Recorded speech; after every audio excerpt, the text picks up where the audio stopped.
Dans la salle de conférence Chinewood Hotel, devant les autorités chinoises en charge de commerce et small business et plusieurs investisseurs et hommes d'affaires, quelques délégations des décideurs de groupes et entreprises chinoises installées en RDC, ainsi qu'une importante délégation des 6 ministres nationaux et le vice-premier ministre congolais, ministre de Transport et Voies de Communication, Jean-Pierre Bemba Gombo, représentant personnel du chef de l'État au Forum économique Chine-RDC. Le DG de la RSP, Miguel Cachal, a pris la parole comme intervenant sur la problématique du partenariat sino-congolais gagnant-gagnant dans le secteur de la sous-traitance.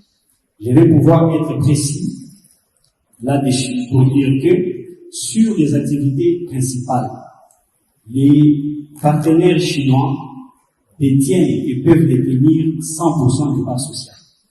Parce que la sous-traitance, c'est une activité secondaire qui accompagne l'activité ou la réalisation d'une activité principale. Et quand nous parlons par exemple des grands groupes, Simon qui était ici, Zidji, ce sont des grands groupes, et sur les activités principales, ils détiennent 100%.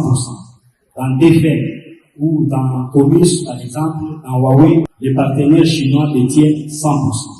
Mais c'est sur les activités secondaires qui accompagnent la réalisation des activités principales.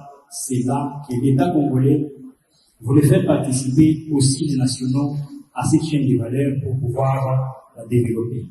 Pour rassurer les potentiels partenaires chinois dans le cadre de la sous-traitance en RDC, Miguel Cachal a présenté à l'assistance le dispositif légal qui sécurise chaque partie en termes d'association.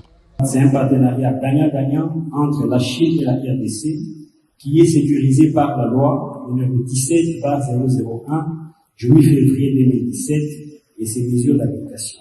Cette loi fait participer les nationaux et les étrangers à la chaîne de valeur dans un partenariat gagnant-gagnant. Et cette loi protège les nationaux tout comme les étrangers et tous, en l'occurrence les Chinois, bénéficient des mêmes avantages et distribuent 49% pour les expatriés et 51% pour les nationaux. Pour une loi dépourvue de son poids pendant plusieurs années et qui retrouve au prix ultime de la détermination sa lettre de noblesse, cela bien entendu grâce à la clairvoyance de Miguel Cachal, il va sans dire que l'homme vient de marquer de nouveau un coup de génie à travers son intervention qui d'ores et déjà produit ses fruits au profond désarroi des détracteurs pessimistes de sa politique managériale.